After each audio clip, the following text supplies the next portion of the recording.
ਵਾਹਿਗੁਰੂ ਜੀ ਕਾ ਖਾਲਸਾ ਵਾਹਿਗੁਰੂ ਜੀ ਕੀ ਫਤਿਹ। ਕਿਤਾਬ ਦਾ ਨਾਮ ਹੈ ਮਹਾਰਾਣੀ ਜਿੰਦਾ ਅਤੇ ਇਹਦੇ ਲੇਖਕ ਨੇ ਗਿਆਨੀ ਸੋਹਣ ਸਿੰਘ ਸ਼ੀਤਲ ਜੀ। ਇਸ ਦਾ ਸਟਾਰਟਿੰਗ ਇੱਥੋਂ ਹੈ। ਮੈਨੂੰ ਕਹਿਣਗੇ ਸ਼ਾਹੀ ਫਕੀਰਨੀ, ਜਦੋਂ ਸ਼ਾਇਰ ਲਿਖਣਗੇ ਹਾਲ। ਵਾਹ ਵਾਹ। ਪਹਿਲੇ ਪੇਜ ਤੋਂ ਸਟਾਰਟ ਕਰਦੇ ਹਾਂ ਜੀ। ਰਾਜਾ ਕੌਣ ਬਣੇਗਾ। ਛੋਟੀਆਂ ਛੋਟੀਆਂ ਕੁੜੀਆਂ ਰਾਜਾ ਰਾਣੀ ਦੀ ਖੇਡ ਖੇਡ ਰਹੀਆਂ ਸਨ। ਮੈਂ ਇੱਕ ਠੁੱਲੇ ਜਿਹੇ ਸਰੀਰ ਦੀ ਕੁੜੀ ਨੇ ਕਿਹਾ, ਰਾਣੀ ਕੌਣ ਬਣੇਗੀ। ਮੈਂ। ਇੱਕ ਹੋਰ ਆਵਾਜ਼ ਆਈ, ਸਭ ਤੋਂ ਵੱਡਾ ਰਾਜਾ ਕੌਣ। ਸਭ ਤੋਂ ਵੱਡਾ ਰਾਜਾ ਤਾਂ ਮਹਾਰਾਜਾ ਰਣਜੀਤ ਸਿੰਘ ਸੂਈ ਹੈ। ਇੱਕ ਸਿਆਣੀ ਉਮਰ ਦੀ ਕੁੜੀ ਨੇ ਹਾਸੇ ਨਾਲ ਕਿਹਾ। ਉਹਦੀ ਰਾਣੀ ਕੌਣ ਬਣੇਗੀ। ਮੈਂ। ਬਾਲਣੀ ਜਿੰਦਾ ਕੌਰ ਨੇ 2 ਕਦਮ ਅੱਗੇ ਵੱਧ ਕੇ ਕਿਹਾ, ਲੈ ਇਹ ਤਾਂ ਮਹਾਰਾਜਾ ਰਣਜੀਤ ਸੂਹ ਦੀ ਰਾਣੀ ਬਣੂਗੀ। ਜਿੰਦਾ ਦੀ ਵੱਡੀ ਭੈਣ ਨੇ ਵਿਹੰਗ ਨਾਲ ਕਿਹਾ। ਇਹ ਸੁਣ ਕੇ ਸਾਰੀਆਂ ਕੁੜੀਆਂ ਖਿੜਖਿੜਾ ਕੇ ਹੱਸ ਪਈਆਂ। ਜਿੰਦਾ ਹੈਰਾਨ ਹੋਈ ਉਹਨਾਂ ਦੇ ਮੂੰਹਾਂ ਵੱਲ ਵੇਖਣ ਲੱਗੀ। ਉਹਨੂੰ ਇਹ ਸਮਝ ਨਾ ਪਈ ਕਿ ਇਸ ਵਿੱਚ ਹੱਸਣ ਵਾਲੀ ਗੱਲ ਕਿਹੜੀ ਸੀ। यहाँ पे हमें ऐसे बताया गया है कि छोटे छोटे बच्चे आपस में मिलके खेल रहे हैं। जैसे बचपन में खेला जाता है ना राजा रानी का खेल, उस हिसाब से छोटे छोटे बच्चे मिलके खेल रहे हैं। तो उसमें कोई बोलता है कि मैं राजा बनूंगा, कोई बोलता है मैं रानी बनूंगी। ऐसे तो जब महारानी जिंदा जी जो है जो आगे जाके महारानी बनी, तो जब उनकी बारी आती है बचपन में, तो वो बोलती है कि महाराजा रंजीत सिंह जी की रानी कौन बनेगी। तो महारानी जो जिंदा जी हैं वो बोलती है कि मैं बनूंगी। तो उस पर उनकी जो बड़ी बहन होती है वो हंस के बोलती है कि अरे वाह, देखो ये तो मतलब चिढ़ाने के तौर पे जैसे बचपन में। तो वही बात यहाँ पे चल रही है। आगे बढ़ते हैं। ਉਹਨੂੰ ਇਹ ਸਮਝ ਨਾ ਪਈ ਕਿ ਇਸ ਵਿੱਚ ਹੱਸਣ ਵਾਲੀ ਗੱਲ ਕਿਹੜੀ ਸੀ। ਉਹ ਸੋਚ ਰਹੀ ਸੀ, ਜੇ ਕੋਈ ਭਲੋੜੀ ਵਰਗੀ ਕੁੜੀ ਰਾਜਾ ਬਣ ਸਕਦੀ ਹੈ, ਚੁੰਨੀਆਂ ਅੱਖਾਂ ਵਾਲੀ ਰਾਣੀ ਬਣ ਸਕਦੀ ਹੈ, ਤਾਂ ਮੈਂ ਰਣਜੀਤ ਸਿੰਘ ਜੀ ਦੀ ਰਾਣੀ ਕਿਉਂ ਨਹੀਂ ਬਣ ਸਕਦੀ। ਆਖਿਰ ਖੇਡ ਹੀ ਤਾਂ ਹੈ। 2 ਘੜੀਆਂ ਦਾ ਦਿਲ ਪਰਚਾਵਾ। ਖੇਡ ਵਿੱਚ ਕੋਈ ਸਾਧ ਬਣਦੀ ਹੈ, ਕੋਈ ਚੋਰ ਬਣਦੀ ਹੈ, ਕੋਈ ਕੋਤਵਾਲ ਬਣਦੀ ਹੈ, ਕੋਈ ਸਿਪਾਹੀ ਬਣਦੀ ਹੈ। ਉਹਨਾਂ ਵੱਲੇ ਵੇਖ ਕੇ ਕੋਈ ਕੁੜੀ ਨਹੀਂ ਹੱਸਦੀ। ਜਿਵੇਂ ਰਣਜੀਤ ਸਿੰਘ ਦੀ ਰਾਣੀ ਬਣਨ ਵਾਸਤੇ ਕਿਹਾ ਹੈ, ਤਾਂ ਇਹ ਕਿਉਂ ਹੱਸ ਪਈਆਂ ਨੇ। ਇਹ ਕਿਹੜਾ ਕਿਸੇ ਸੱਚਮੁੱਚ ਦੀ ਰਾਣੀ ਬਣਨਾ ਹੈ। ਐਵੇਂ ਝੂਠੀ ਮੂਠੀ ਦੀ ਖੇਡ ਹੀ ਤਾਂ ਹੈ। ਫਿਰ ਹੱਸਣ ਦਾ ਕਾਰਨ ਉਮਰੋਂ ਛੋਟੀ ਹੋਣ ਕਰਕੇ ਉਹ ਇਹ ਨਾ ਸਮਝ ਸਕੀ ਕਿ ਹੱਸਣ ਦੀ ਵਜ੍ਹਾ ਉਹਦੀ ਵੱਡੀ भैन ਦਾ वियंगमयी लहजा सी। तो यहाँ पे ऐसे बताया गया है कि जब जिंदा जी ने बोला ना कि मैं महाराजा रंजीत सिंह जी की रानी बनूंगी, तो उनकी बहन ने जिस हिसाब से उनको चिढ़ाया एंड ऑल, तो सारे बच्चे वहाँ पे हंस रहे थे। तो जो जिंदा जी थे उनको ऐसे थोड़ा अजीब लगा। वो बोल रहे थे कि ये तो खेल है, खेल में तो कोई चोर बनता है, कोई राजा बनता है, कोई कुछ बनता है। तो मैंने अगर ऐसे बोल दिया कि मैं रंजीत सिंह जी की रानी बनूंगी, तो इसमें हंसने वाली क्या बात है। तो वो ऐसे सोच रहे थे, बट एक्चुअल उसके पीछे का रीज़न, हंसने के पीछे का रीज़न ये था क्योंकि उनकी जो सिस्टर थी, बड़ी बहन थी, उन्होंने जिस तरीके से वहाँ पे बोला था कि आप बनोगी महाराजा रंजीत सिंह जी की रानी, तो उस पर हंस रहे थे। आगे बढ़ते हैं। उधर क्यों गई है। जिंदा ਦੀ ਵੱਡੀ ਭੈਣ ਨੇ ਉਹਨੂੰ ਬਾਹੀਂ ਵਿੱਚ ਲੈ ਕੇ ਕਿਹਾ, ਤੈਨੂੰ ਮਹਾਰਾਜਾ ਰਣਜੀਤ ਸਿੰਘ ਦੀ ਰਾਣੀ ਹੀ ਬਣਾ ਦਿਆਂਗੇ। ਸਾਰੀਆਂ ਕੁੜੀਆਂ ਫਿਰ ਉੱਚੀ ਉੱਚੀ ਹੱਸ ਪਈਆਂ। ਫਿਰ ਸਾਰਾ ਸਮਾਂ ਜਿੰਦਾ ਨੂੰ ਖੇਡ ਵਿੱਚ ਸਵਾਦ ਨਾ ਆਇਆ। ਉਹ ਆਪਣੀ ਹੈਰਾਨੀ ਵਿੱਚ ਡੁੱਬੀ ਰਹੀ। ਉਹ ਬਥੇਰਾ ਸਿਰ ਪੈਰ ਮਾਰਦੀ, ਪਰ ਉਹਦੀ ਬਾਲ ਬੁੱਧੀ ਉਹਨੂੰ ਕਿਸੇ ਕਿਨਾਰੇ ਨਾ ਲੱਗਣ ਦਿੰਦੀ। ਕੁੜੀਆਂ ਖੇਡਦੀਆਂ ਰਹੀਆਂ ਅਤੇ ਉਹ ਇੱਕ ਪਾਸੇ ਹੋ ਕੇ ਪਰੇਸ਼ਾਨੀ ਦੀ ਹਾਲਤ ਵਿੱਚ ਖਲੀ ਰਹੀ। ਮਾਂ, ਲੈ ਜਿੰਦਾ ਨੂੰ ਤਾਂ ਮਹਾਰਾਜਾ ਰਣਜੀਤ ਸਿੰਘ ਨਾਲ ਮੰਗ ਦਿਓ, ਇਹਨੇ ਉਹਦੀ ਰਾਣੀ ਬਣਨਾ ਜੇ। ਘਰ ਜਾ ਕੇ ਜਿੰਦਾ ਦੀ ਵੱਡੀ ਭੈਣ ਨੇ ਹਾਸੇ ਨਾਲ ਕਿਹਾ, ਕਿਉਂ, ਰਾਣੀਆਂ ਕਿਤੇ ਇਹਦੇ ਨਾਲੋਂ ਚੰਗੀਆਂ ਨੇ। ਮਾਂ ਨੇ ਜਿੰਦਾ ਦਾ ਉਤਰਿਆ ਹੋਇਆ ਚਿਹਰਾ ਵੇਖ ਕੇ ਉਹਨੂੰ ਖੁਸ਼ ਕਰਨ ਦੇ ਇਰਾਦੇ ਨਾਲ ਕਿਹਾ, ਆ ਖਾ ਮੇਰੀ ਧੀ ਰਾਣੀ, ਇਹਨੂੰ ਅਸੀਂ ਮਹਾਰਾਜੇ ਦੀ ਵੱਡੀ ਰਾਣੀ ਬਣਾਵਾਂਗੇ। ਮਾਂ ਨੇ ਧੀ ਨੂੰ ਜੱਫੀ ਵਿੱਚ ਲੈ ਕੇ ਪਿਆਰ ਨਾਲ ਉਹਦਾ ਮੂੰਹ ਚੁੰਮ ਲਿਆ। ਮਾਂ, ਅਸੀਂ ਰਾਜਾ ਰਾਣੀ ਖੇਡਦੀਆਂ ਸਾਂ ਪਈਆਂ। ਧੋਲੀ ਨੇ ਪੁੱਛਿਆ, ਰਾਜਾ ਕੌਣ ਬਣੇਗਾ? ਤੇਲੀਆਂ ਦੀ ਭਲੋੜੀ ਜਿਹੀ ਰੀਮੋ ਆਂਦੀ, ਮੈਂ ਬਣਾਂਗੀ। ਫਿਰ ਧੋਲੀ ਨੇ ਪੁੱਛਿਆ, ਰਾਣੀ ਕੌਣ ਬਣੇਗੀ? ਉਹ ਚੰਨੀ ਜਿਹੀ ਸੰਤੀ ਬਣ ਗਈ। ਨਾ ਮੂੰਹ ਨਾ ਮੱਥਾ ਤੇ ਜਿੰਨ ਪਹਾੜੋਂ ਲੱਥਾ। ਜਿੰਦਾ ਨੇ ਮੱਥੇ ਉੱਤੇ ਤਿਉੜੀ ਪਾ ਕੇ ਪੁੱਠਾ ਹੱਥ ਦਿੰਦਿਆਂ ਕਿਹਾ, ਉਹ ਸੰਤੀ ਨੂੰ ਰਾਣੀ ਬਣਨ ਦੇ ਯੋਗ ਨਹੀਂ ਸੀ ਸਮਝਦੀ, ਫਿਰ ਮੈਂ ਕੀ ਬਣਦੀ? ਧੋਲੀ ਨੇ ਆਖਿਆ, ਆਖਿਆ ਸਭ ਤੋਂ ਵੱਡੇ ਰਾਜੇ ਰਣਜੀਤ ਸਿੰਘ ਦੀ ਰਾਣੀ ਕੌਣ ਬਣੇਗੀ? ਮੈਂ ਆਖ ਦਿੱਤਾ, ਮੈਂ। ਤੇ ਇਹ ਬੁੱਧ ਬਲੇਟ ਹੀ ਕਰਕੇ ਹੱਸੀ ਜਾਏ। जिंदा ने पैण वाले हाथ करके किया। यहाँ पे ऐसे बताया गया है कि जब ऐसे सब उनके ऊपर हंस रहे थे ना, जिंदा जी के ऊपर, तो जिंदा जी एक कोने में जाके खड़े हो गए थे। तो उनकी जो बड़ी बहन थी, उन्होंने ना उनको प्यार से गले से लगाया और बोला कि आप तो महाराजा रंजीत सिंह जी की रानी आपको ही बनाएंगे हम खेल में। तो ऐसे खेल हो गया उनका। देन फिर वो जब घर आए तो घर आके उनकी बड़ी बहन अभी भी उनका मतलब ऐसे मजाक उड़ाते हैं। तो उनके माता जी को बोल रहे हैं कि माता जी हमारी जो जिंदा है वो महाराजा रंजीत सिंह जी की रानी बनेगी।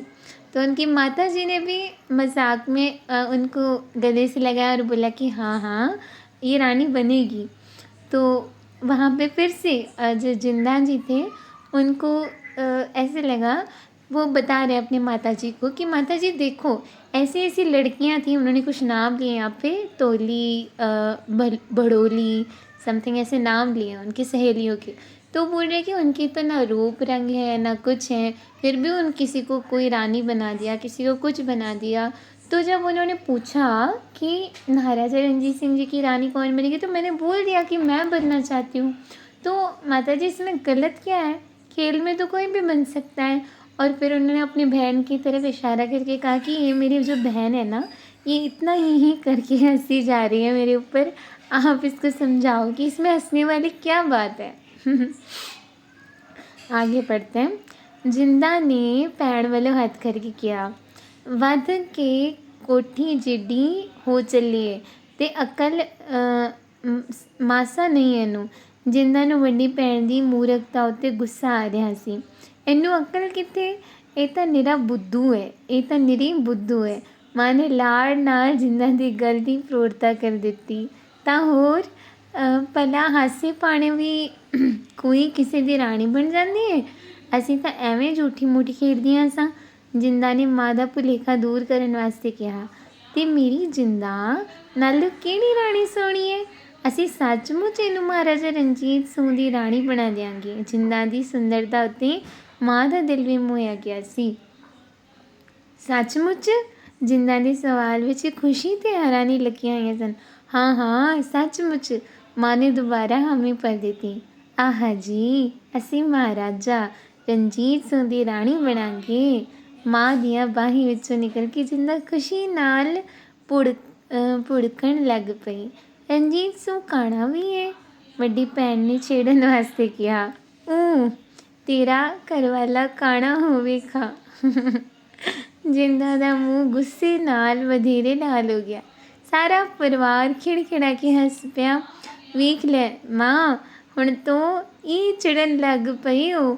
ਵੱਡੀ ਭੈਣ ਨੇ ਜਿੰਦਾ ਵੱਲ ਉਂਗਲ ਕਰਕੇ ਕਿਹਾ, ਭੈਣਾ ਚਿੜੋ ਨਾ, ਅਸੀਂ ਉਹਦੇ ਮਹਾਰਾਜੇ ਨੂੰ ਕਾਣਾ ਕਿਉਂ ਆਖੋ? ਇਹ ਉਦੋਂ ਦੀਆਂ ਗੱਲਾਂ ਹਨ ਜਦੋਂ ਅਜੇ ਜਿੰਦਾ ਇਹਨਾਂ ਗੱਲਾਂ ਦੇ अर्थ नहीं सी समझती।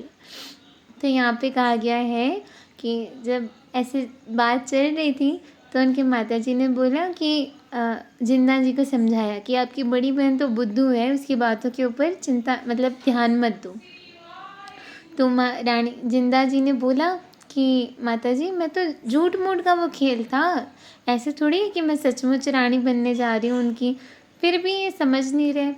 तो उनके माताजी ने बोला कि कोई बात नहीं, आपको हम सचमुच के महारानी बना देंगे महाराजा रणजीत सिंह जी के। तो वो जब जिन्ना जी छोटे ही थे, काफ़ी बाल उम्र की अवस्था, उनको इन चीज़ों का, जैसे यहाँ पे लिखा गया था ना कि उनको मतलब भी नहीं समझ रहा था, तब की ये बातें हैं। तो रानी जिंदा जी ने बोला, अच्छा सचमुच मुझे महारानी बना दोगे? तो उनकी माताजी ने बोला, उनकी तरफ देख के बोला कि हाँ हाँ, आप इतने सोने लगते हो, आप ही बनोगे महाराजा जी की रानी जी।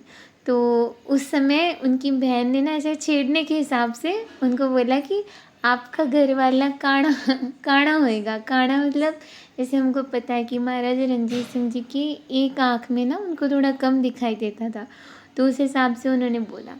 तो वो जो जिन्ना जी थे उनको गुस्सा आ गया कि मेरे हस्बैंड को ऐसे कौन क्यों बोल सकता है।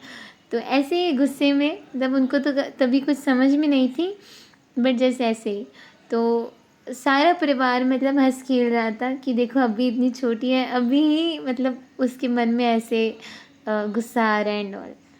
आगे पढ़ते हैं। ਉਹ ਐਸੇ ਖੁਸ਼ੀ ਵਿੱਚ ਨੱਚੀ ਟੱਪੀ ਜਾ ਰਹੀ ਸੀ ਕਿ ਮਾਂ ਨੇ ਉਹਨੂੰ ਰਣਜੀਤ ਸਿੰਘ ਦੀ ਰਾਣੀ ਬਣਾਉਣ ਦਾ ਇਕਰਾਰ ਕਰ ਦਿੱਤਾ ਸੀ। ਇਹ ਹਾਸੇ ਭਾਣੇ ਦੀ ਗੱਲ ਸਹੇਲੀਆਂ ਨੇ ਜਿੰਦਾ ਦੀ ਚੀੜ ਬਣਾ ਲਈ। ਉਹ ਠੱਠੇ ਨਾਲ ਉਹਨੂੰ ਰਾਣੀ ਜਿੰਦਾ ਆਖਣ ਲੱਗ ਪਈਆਂ। ਪਹਿਲਾਂ ਤਾਂ ਜਿੰਦਾ ਰਾਣੀ ਅਖਵਾ ਕੇ ਬੜੀ ਖੁਸ਼ ਹੁੰਦੀ, ਪਰ ਉਮਰ ਅਤੇ ਗਿਆਨ ਦੇ ਵਾਧੇ ਨਾਲ ਜਦੋਂ ਉਹਨੂੰ ਸ਼ਬਦ ਦੇ ਅਰਥਾਂ ਦੀ ਸਮਝ ਲੱਗ ਪਏ ਤਾਂ ਉਹ ਚਿੜਨ ਲੱਗ ਪਈ। ਕੋਈ ਵੀ ਕੁਆਰੀ ਕੁੜੀ ਅਜਿਹੀ ਗੱਲ ਤੋਂ ਜ਼ਰੂਰ ਚਿੜੇਗੀ। ਅੰਦਰੋਂ ਭਾਵੇਂ ਉਹ ਖੁਸ਼ ਵੀ ਹੋਵੇ। ਜਿਉਂ-ਜਿਉਂ ਜਿੰਦਾ ਚਿੜਦੀ ਤਿਉਂ-ਤਿਉਂ ਸਹੇਲੀਆਂ ਵਧੇਰੇ ਛੇੜਦੀਆਂ। ਕਈ ਵਾਰ ਜਿੰਦਾ ਖਿਝ ਕੇ ਰੋਣ ਹਾਕੀ ਹੋ ਜਾਂਦੀ। ਵੇਖ ਲੈ ਮਾਂ, ਫਿਰ ਮੈਂ ਕੁਛ ਆਖਿਆ ਤੇ ਆਪਣੀ ਵਾਰ ਹੋਊਗੀ।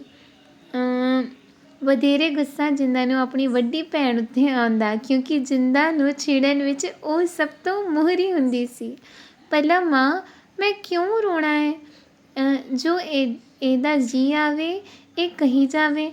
ਵੱਡੀ ਭੈਣ ਨੇ ਅੱਗੋਂ ਹੱਸਦਿਆਂ ਉੱਤਰ ਦੇਣਾ, ਪੜ੍ਹਾਈਏ ਸੜਾਈਏ ਸੰਗੂ ਘੜੰਧੂ।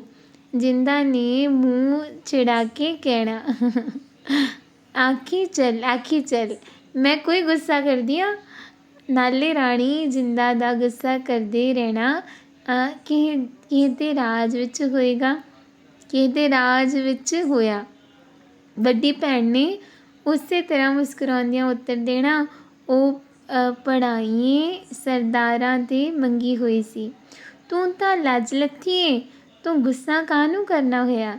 ਜਿੰਨਾ ਇਸ ਗੱਲੋਂ ਬੜੀ ਔਖੀ ਸੀ ਕਿ ਉਹਦੇ ਚੜਾਉਣ ਨਾਲ ਵੱਡੀ ਭੈਣ गुस्सा क्यों महसूस नहीं करती। यहाँ पे बताया गया है कि जैसे जैसे महारानी जिंदा जी बड़े होते गए ना उम्र से, तो उनको इन बातों का मीनिंग्स एंड ऑल समझ में आ गया कि मुझे क्या बोल रहे हैं। तो जैसे अभी उनकी अनंत कारज वगैरह नहीं हुआ था, तो उनको कभी शर्म आती होगी या कभी गुस्सा आता होगा कि क्यों बार बार मुझे बोल रहे हैं। तो उनका नाम ही रानी जिंदा पड़ गया था। और वो बोल रहे हैं यहाँ पे कि सबसे जो मेन कैरेक्टर होता था जो उनको चिढ़ाता था, वो उनकी खुद की बड़ी बहन थी। और यहाँ पे बताया गया कि उनकी बड़ी बहन का भी मतलब मंगनी हो गई थी किसी सरदारों के साथ। बढ़ाइए सरदारा दी मंगी हुई सी, तो उसकी भी मंगनी हो गई थी। पर जब रानी जिंदा जी को गुस्सा आता था तो वो भी उनको चिढ़ाते थे, बट उनकी बड़ी बहन को उनकी बातों का गुस्सा नहीं आता था। आगे बढ़ते हैं। ਇਹ ਬੱਚਿਆਂ ਦੀਆਂ ਗੱਲਾਂ ਘਰ ਦੇ ਵਡੇਰਿਆਂ ਦੇ ਦਿਲਾਂ ਵਿੱਚ ਘਰ ਕਰਦੀਆਂ ਗਈਆਂ। ਮਾਤਾ ਪਿਤਾ ਥਾਂ ਥਾਈਂ ਕਈ ਵਾਰ ਸੋਚਣ ਲੱਗ ਪੈਂਦੇ, ਜਿੰਦਾ ਬਹੁਤ ਖੂਬਸੂਰਤ ਹੈ, ਇਹ ਬੁੱਧੀ ਦੀ ਵੀ ਬੜੀ ਤੇਜ਼ ਹੈ, ਸਾਰੇ ਪੰਜਾਬ ਵਿੱਚ ਇਹਦੇ ਵਰਗੀ ਕੋਈ ਨਹੀਂ ਹੋਣੀ। ਇਹਦੀ ਸ਼ਾਦੀ ਸ਼ੇਰੇ ਪੰਜਾਬ ਨਾਲ ਕਰ ਦਿੱਤੀ ਜਾਵੇ ਤਾਂ ਇਹਦੇ ਭਾਗ ਉਘੜ ਪੈਣ। ਇਹ ਇਹਦੀ ਕੀ ਗੱਲ, ਸਾਰੇ ਘਰਾਣੇ ਦੀ ਕਿਸਮਤ ਜਾਗ ਪਵੇ। ਸ਼ੇਰੇ ਪੰਜਾਬ ਮਹਾਰਾਜਾ ਰਣਜੀਤ ਸਿੰਘ ਨਿਰਾ ਪੰਜਾਬ ਦਾ ਬਾਦਸ਼ਾਹ ਹੀ ਨਹੀਂ ਸੀ, ਆਪਣੀ ਕੌਮ ਦਾ ਲੀਡਰ ਵੀ ਸੀ।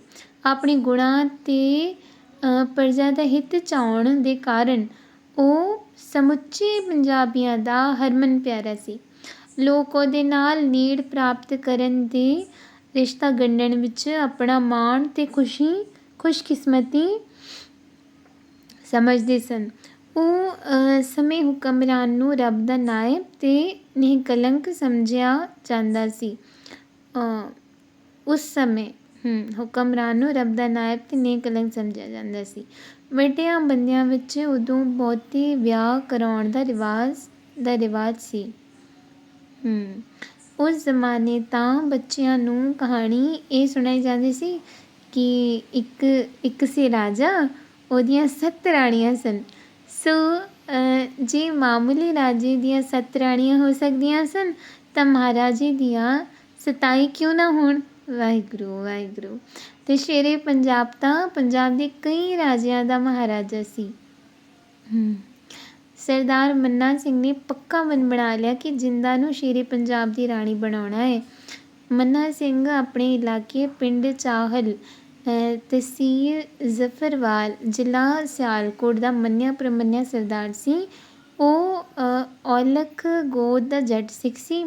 ਉਹਦੀ ਵੱਡੀ ਲੜਕੀ ਪੜ੍ਹਾਈ ਸਰਦਾਰ ਮਿੱਤ ਸਿੰਘ ਦੇ ਲੜਕੇ ਜਵਾਲਾ ਸਿੰਘ ਨਾਲ ਮੰਗੀ ਹੋਈ ਸੀ। ਮੰਨਾ ਸਿੰਘ ਦੀ ਭੈਣ ਪਿੰਡ ਐਮਾ, ਜ਼ਿਲ੍ਹਾ ਅੰਮ੍ਰਿਤਸਰ ਦੇ ਸਰਦਾਰ ਨਾਰ ਸਿੰਘ ਨਾਲ ਵਿਆਹੀ ਹੋਈ ਸੀ। ਸਰਦਾਰ ਨਾਰ ਸਿੰਘ ਖੱਤਰੀਆਂ ਦੀ ਉੱਪਰ ਗੋਤ ਵਿੱਚੋਂ ਸੀ। ਉਸ ਸਮੇਂ ਦੀ ਸਿੱਖ ਜਾਤ ਗੋਤ ਨੂੰ ਬਹੁਤਾ ਨਹੀਂ ਸਨ ਮੰਨਦੇ। ਸਰਦਾਰ ਨਾਰ ਸਿੰਘ ਅਤੇ ਸਰਦਾਰ ਮਿੱਤ ਸਿੰਘ ਦੋਵੇਂ ਸ਼ੇਰੇ ਪੰਜਾਬ ਦੇ ਨਾਮਵਰ ਸਰਦਾਰਾਂ ਵਿੱਚੋਂ ਸਨ। ਜਿੰਦਾ ਦੀ ਸ਼ਾਦੀ ਸ਼ੇਰੇ ਪੰਜਾਬ ਨਾਲ ਕਰਕੇ ਮੰਨਾ ਸਿੰਘ ਦਾ ਘਰਾਣਾ ਹੋਰ ਅਗੇਰੇ ਵਧਣ ਦੀ ਚਾਹ ਰੱਖਦਾ ਸੀ। ਜਿੰਦਾ ਦੀ ਪਾਲਣਾ ਬੜੇ ਸੁਚੱਜੇ ਢੰਗ ਨਾਲ ਕੀਤੀ ਗਈ। ਧਾਰਮਿਕ ਵਿੱਦਿਆ ਦੇ ਨਾਲ ਨਾਲ ਉਹਨੂੰ ਇਤਿਹਾਸ ਅਤੇ ਕੁਝ ਰਾਜਨੀਤੀ ਦੇ ਗ੍ਰੰਥ ਵੀ ਪੜ੍ਹਾਏ ਗਏ। ਉਹਦੇ ਦਿਲ ਵਿੱਚ ਵੀ ਇਹ ਖਿਆਲ ਘਰ ਕਰਦਾ ਗਿਆ ਕਿ मैं शेरे पंजाब की रानी बनना है।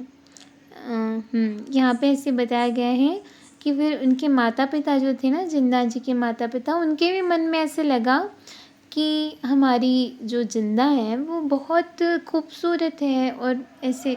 तो यहाँ पे बताया गया है कि उनके मन में भी ऐसे आया कि हम क्यों ना इनकी जो शादी है वो महाराजा रंजीत सिंह जी से कराएं।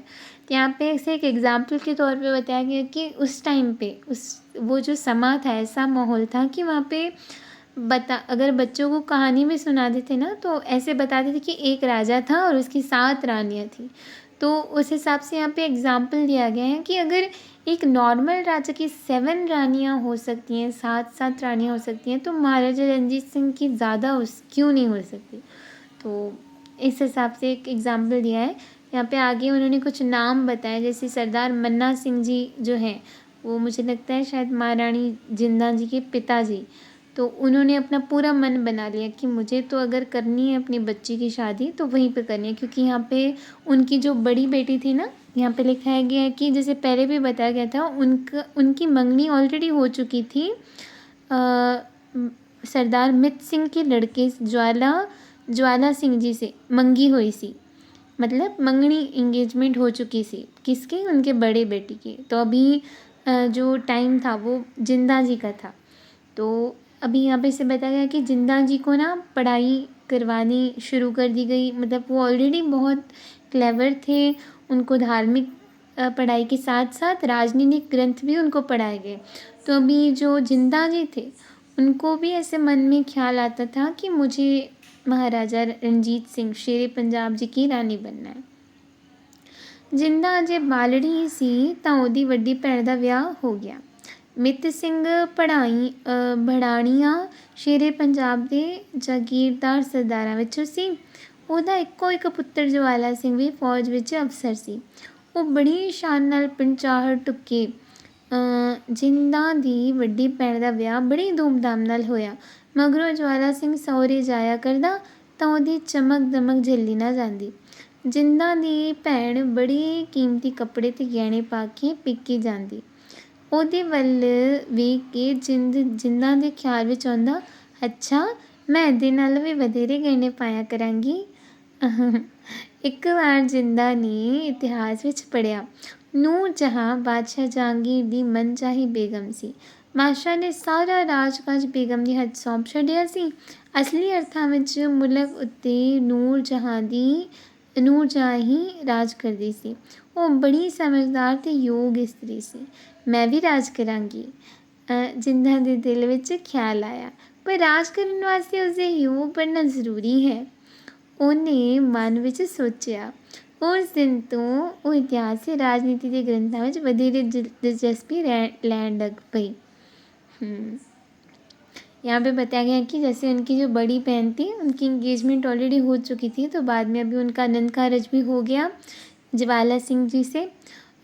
ऐसे बताया गया है कि जो सरदार मित सिंह जी के वो एक ही पुत्र थे और वो भी फ़ौज में अफसर थे, ज्वाला सिंह जी।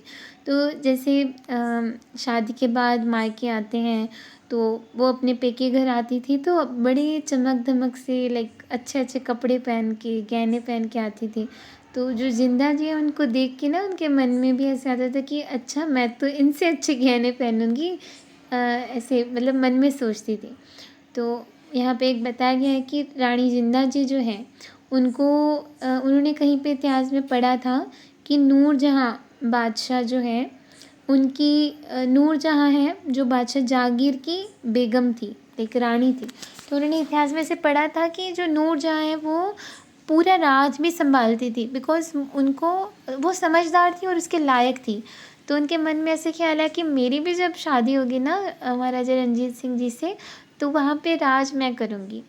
तो फिर उन्होंने क्या किया, लाइक उन्होंने बोला कि अगर मुझे राज करना है तो मुझे उसके काबिल बनना पड़ेगा। तो फिर उन्होंने राजनीति के ग्रंथों को पढ़ना भी शुरू किया। ऐसे आगे पढ़ते हैं। जिंदा ने सुनिया ਸ਼ੇਰੇ ਪੰਜਾਬ ਦੀਆਂ ਕਈ ਰਾਣੀਆਂ ਹਨ। ਇੱਕ ਦਿਨ ਉਹਨੇ ਆਪਣੀ ਭੈਣ ਨੂੰ ਪੁੱਛਿਆ, ਭੈਣ ਮਰਦ ਬਹੁਤੇ ਵਿਆਹ ਕਿਉਂ ਕਰਾਉਂਦੇ ਨੇ? ਇਹ ਮਰਦ ਹੀ ਜਾਣਨ, ਆਪਾਂ ਨੂੰ ਕੀ ਪਤਾ।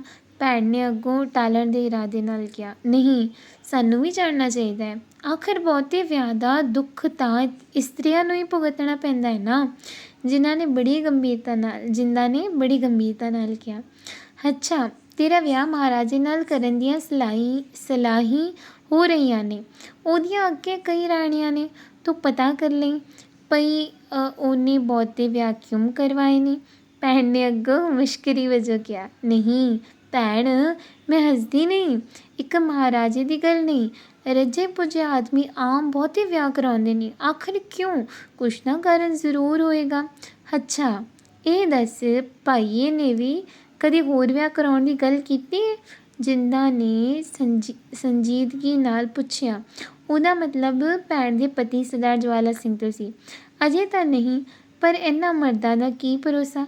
ਭੈਣ ਨੇ ਵੀ ਅੱਗੋਂ ਗੰਭੀਰ ਹੋ ਕੇ ਕਿਹਾ, ਸ਼ੇਰੇ ਪੰਜਾਬ ਬਾਰੇ ਮੈਂ ਇੱਕ ਗੱਲ ਤਾਂ ਸਮਝਦੀ ਹਾਂ। ਸਭ ਤੋਂ ਪਹਿਲਾ ਵਿਆਹ ਉਹਨਾਂ ਦੇ ਪਿਤਾ ਬਾਲ ਉਮਰੀ ਕਰਾ ਦਿੱਤਾ, ਫਿਰ ਕੁਝ ਵਿਆਹ ਉਹਨਾਂ ਸਾਂਝਾ ਵਧਾਉਣ ਵਾਸਤੇ ਕੀਤੀ। ਉਹਨਾਂ ਦਾ ਕਾਰਨ ਨਿਰੋਲ ਰਾਜਨੀਤਿਕ ਸੀ। ਵਿਆਹ ਕਰਕੇ ਉਹਨਾਂ ਕੁਝ ਮਿਸਲਾਂ ਜਾਂ ਘਰਾਣਿਆਂ ਨੂੰ ਆਪਣੇ ਮਦਦਗਾਰ ਬਣਾ ਲਿਆ। ਉਸ ਸਮੇਂ ਉਹਨਾਂ ਵਿਆਹ ਦਾ ਲਾਭ ਵੀ ਸਮਝਿਆ ਜਾ ਸਕਦਾ ਸੀ, ਪਰ ਸਾਰੇ ਪੰਜਾਬ ਵਿੱਚ ਰਾਜ ਪੱਕਾ ਹੋ ਜਾਣ ਪਿੱਛੋਂ ਵੀ ਉਹਨਾਂ ਕੁਝ ਵਿਆਹ ਕਰਵਾਏ ਨੇ। ਇਸ ਕਾਰਨ ਦੀ ਸਮਝ ਨਹੀਂ ਪੈਂਦੀ। ਜਿੰਨਾ ਬੜੀ ਗਹਿਰੀ ਸੋਚ ਵਿੱਚ ਡੁੱਬੀ ਹੋਈ ਨਜ਼ਰ ਆ ਰਹੀ ਸੀ। ਜਿੰਦਾ ਤੂੰ ਸੱਚਮੁੱਚ ਹੀ ਰਾਣੀ ਬਣਨ ਦੀ ਯੋਗ ਹੈ, ਮੈਂ ਆਪਣਾ ਸਾਰਾ ਤਾਣ ਲਾਵਾਂਗੀ। ਭੈਣ ਨੇ ਉਹਨੂੰ ਘੁੱਟ ਕੇ ਗੱਲ ਨਾਲ ਲਾ ਲਿਆ। ਉਹ ਛੋਟੀ ਭੈਣ ਦੀ सूझबूझ से खुश भी सी ते हैरान भी सी। यहाँ पे ऐसे बताया गया है कि जैसे महारानी जिंदा जी को ना पता चला कि राजा जो मतलब मोस्ट ऑफ राजा होते हैं वो इतने शादियाँ कराते हैं, तो ऐसे ही वो अपनी बहन से पूछ रहे थे कि आखिर ऐसे इसके पीछे रीज़न क्या है कि क्यों इतने अनंत कारज क्यों कराते हैं। बिकॉज जो इतने अनंत कारज के बाद लड़कियों को ही उसका दुख भोगना पड़ता है एंड ऑल। तो उनके बहन उनको बताते हैं कि इसका एक्चुअल रीज़न तो मुझे नहीं पता, बट महाराजा रंजीत सिंह जी जब छोटे थे तो बाल उम्र में उस टाइम पे ब्याह उनका एक हो गया था। उसके बाद उन्होंने कुछ अनंत कारज अपने इस वजह से कराए क्योंकि उनको अपने राज का विस्तार या कुछ अच्छा जैसे ਮਿਸਲਾਂ ਜਾਂ ਘਰਾਣਿਆਂ ਨੂੰ अपने मददगार बनाना सी। तो वहाँ पे कुछ उनको उस टाइम पे जो मिसल रहते थे या कुछ घराने, जैसे हमने पहले वाली किताब में भी पढ़ा ना सिख राज किवें क्या, वहाँ पे मिसलों का जिक्र था। तो ये उससे रिलेटेड है कि उनके साथ कुछ अपने अच्छे संबंध बनाने के लिए भी उन्होंने कुछ राजनीतिक तौर पे शादियाँ की थी। उसके बाद भी लिखा है कि वो संबंध नहीं भी थे, फिर भी उन्होंने फिर भी और कुछ ब्याह भी कराए थे, ऐसे भी कराए थे। तो ये सब सोच के देख के तो महारानी जिंदा जी काफ़ी गहरी सोच में चले गए। तो फिर जब उनकी बहन ने उनको देखा कि इतनी समझदार हो गई है मेरी छोटी बहन, तो उन्होंने उनको गले से लगाया और उन्हें बोला कि मैं अपना पूरा ज़ोर लगाऊंगी कि आपकी शादी महाराजा जी से हो, क्योंकि आप उसके लायक हो। तो आगे पढ़ते हैं। ਉਹ ਛੋਟੀ ਭੈਣ ਦੀ ਸੂਝ-ਬੂਝ ਵੇਖ ਕੇ ਖੁਸ਼ ਵੀ ਸੀ ਤੇ ਹੈਰਾਨ ਵੀ ਸੀ। ਜਿੰਦਾ ਦੀ ਭੈਣ ਨੇ ਪਤੀ ਅੱਗੇ ਬੜੇ ਸੁਚੱਜੇ ਢੰਗ ਨਾਲ ਗੱਲ ਚਲਾਈ। ਉਹਨੇ ਬਚਪਨ ਦੀ ਖੇਡ ਤੋਂ ਲੈ ਕੇ ਅਖੀਰੀ ਬਹੁਤੇ ਵਿਆਹ ਬਾਰੇ ਬਹਿਸ ਤੱਕ ਦੀ ਕਹਾਣੀ ਸੁਣਾਈ। ਉਹਨੇ ਜਿੰਦਾ ਦੀ ਵਿੱਦਿਆ, ਉਹਦੀ ਰਾਣੀ ਬਣਨ ਦੀ ਰੀਝ ਤੇ ਮਾਪਿਆਂ ਦੀ ਇੱਛਾ ਬਾਰੇ ਵੀ ਦੱਸਿਆ। ਆਪਣੀਆਂ ਗੱਲਾਂ ਦਾ ਸਰਦਾਰ ਜਵਾਲਾ ਤੇ ਸਿੰਘ 'ਤੇ ਪ੍ਰਭਾਵ ਪਿਆ ਵੇਖ ਕੇ ਅੰਤ ਉਹਨੇ ਬੜੇ ਪਿਆਰ ਨਾਲ ਕਿਹਾ, ਹੁਣ ਜੇ ਸੰਬੰਧ ਹੋ ਜਾਏ ਤਾਂ ਸਰਕਾਰ ਦਰਬਾਰ ਵਿੱਚ ਹੁਣ ਨਾਲੋਂ ਆਪਣਾ ਸਤਿਕਾਰ ਵੱਧ ਸਕਦਾ ਹੈ, ਨਾਲੇ ਮੇਰੇ ਮਾਪੇ ਵੀ ਤੁਹਾਡਾ ਅਹਿਸਾਨ ਮੰਨਣਗੇ। ਫਿਰ ਜਿੰਦਾ ਵਰਗੀ ਰੂਪਵਾਨ ਵੀ ਇਸ ਵੇਲੇ ਸਾਰੇ ਦੇਸ਼ ਵਿੱਚ ਭਾਲਿਆ ਨਹੀਂ ਲੱਭਣੀ। ਗੱਲ ਸਰਦਾਰ ਜਵਾਲਾ ਸਿੰਘ ਦੇ ਦਿਲ ਲੱਗੀ। ਉਹ ਸ਼ੇਰੇ ਪੰਜਾਬ ਦਾ ਲਗਭਗ ਹਾਣੀ ਅਤੇ ਮੂੰਹ ਲੱਗੇ ਸਰਦਾਰਾਂ ਵਿੱਚੋਂ ਸੀ। ਮੌਕਿਆਂ ਤਾੜ ਕੇ ਉਹਨੇ ਸ਼ੇਰੇ ਪੰਜਾਬ ਅੱਗੇ ਜ਼ਿਕਰ ਕੀਤਾ। ਉਹਨੇ ਐਸੇ ਰੰਗੀਨ ਢੰਗ ਨਾਲ ਗੱਲ ਕੀਤੀ ਕਿ ਸ਼ੇਰੇ ਪੰਜਾਬ ਫੜਕ ਉੱਠਿਆ। ਜਿੰਦਾ ਦੇ ਰੂਪ ਦੀ ਸ਼ੋਭਾ ਸੁਣ ਕੇ ਉਹ ਮੋਹਿਆ ਗਿਆ। ਮੁੱਕਦੀ ਗੱਲ ਸਰਦਾਰ ਜਵਾਲਾ ਸਿੰਘ ਦੇ ਵਿਚੋਲ ਪੁਣੇ ਦਾ ਨਤੀਜਾ। ਜਿੰਦਾ ਦਾ ਰਿਸ਼ਤਾ ਸ਼ੇਰੇ ਪੰਜਾਬ ਨਾਲ ਪੱਕਾ ਹੋ ਗਿਆ। ਇਹ ਖਬਰ ਸੁਣ ਕੇ ਇੱਕ ਪਿੰਡ ਚਾਹੜ ਛੱਡਿਆ ਸਾਰੇ ਇਲਾਕੇ ਵਿੱਚ ਖੁਸ਼ੀ ਦੀ ਲਹਿਰ ਦੌੜ ਗਈ। ਉਸ ਵੇਲੇ ਮੰਨਾ ਸਿੰਘ ਦੀ ਗਿਣਤੀ ਨਾਮਵਾਰ ਘੋੜ ਚੜ੍ਹੇ ਸਰਦਾਰ ਵਿੱਚੋਂ ਸੀ। ਸਾਰੇ ਪੰਜਾਬ ਦੇ 94 ਸਰਦਾਰ ਅਤੇ ਨਵਾਬ ਸ਼ੇਰੇ ਪੰਜਾਬ ਦੀ ਜੰਗ ਨਾਲ ਆਏ। ਜਿੰਦਾ ਦਾ ਵਿਆਹ ਬੜੀ ਧੂਮਧਾਮ ਨਾਲ ਹੋਇਆ। ਉਹਦੇ ਮਨ ਦੀ ਮੁਰਾਦ ਪੂਰੀ ਹੋ ਗਈ। ਡੋਲੇ ਵਿੱਚ ਬੈਠੀ ਉਹ ਆਪਣੇ ਲੱਖਾਂ रुपए ਦੇ ਗਹਿਣਿਆਂ ਵੱਲ ਵੇਖ रही सी। यहाँ पे बताया गया है कि फिर बाद में जब उनकी बहन जो थे वो सरदार ज्वाला सिंह जी जो हैं वो ऑलरेडी फ़ौज में अफ़सर की पोस्ट पे थे, तो उन्होंने अपने हस्बैंड से ऐसे बात बोली कि जो हमारी जिंदा हैं क्यों ना हम उसका ब्याह मतलब महाराजा रणजीत सिंह जी से करवाएं। तो फिर ऐसे हुआ कि जो उनके हस्बैंड थे वो भी मान गए इन कुछ बातों के ऊपर कि हाँ ये बात सही है एंड ऑल। तो फिर उन्होंने महाराजा रणजीत सिंह जी के आगे प्रस्ताव रखा कि ऐसे मतलब महारानी जिंदा के लिए। तो महाराजा रणजीत सिंह भी रेडी हो गए। उन्होंने इस ढंग से रखा था उनका प्रस्ताव एंड ऑल। तो फाइनली फिर महाराजा रणजीत सिंह जी एंड महारानी जिंदा जी का आनंद कारज हो गया। एंड महारानी जिंदा यहाँ पे बताया गया है कि फिर उन्होंने काफ़ी लाखों रुपए के गहने पहन के उनकी बारात एंड ऑल सब धूमधाम से हुआ। तो यहाँ पे फर्स्ट टॉपिक जो है समाप्त होता है। यहाँ पे हम स्टॉप करते हैं आज, फिर आगे कल करेंगे। यहाँ पे महारानी जिंदा जी का आनंद कारज मतलब हो गया। भी नेक्स्ट टॉपिक कल से करते हैं। वाहिगुरू, मुझ माफ़, वाहिगुरू जी का खालसा, वाहिगुरू जी की फतेह जी।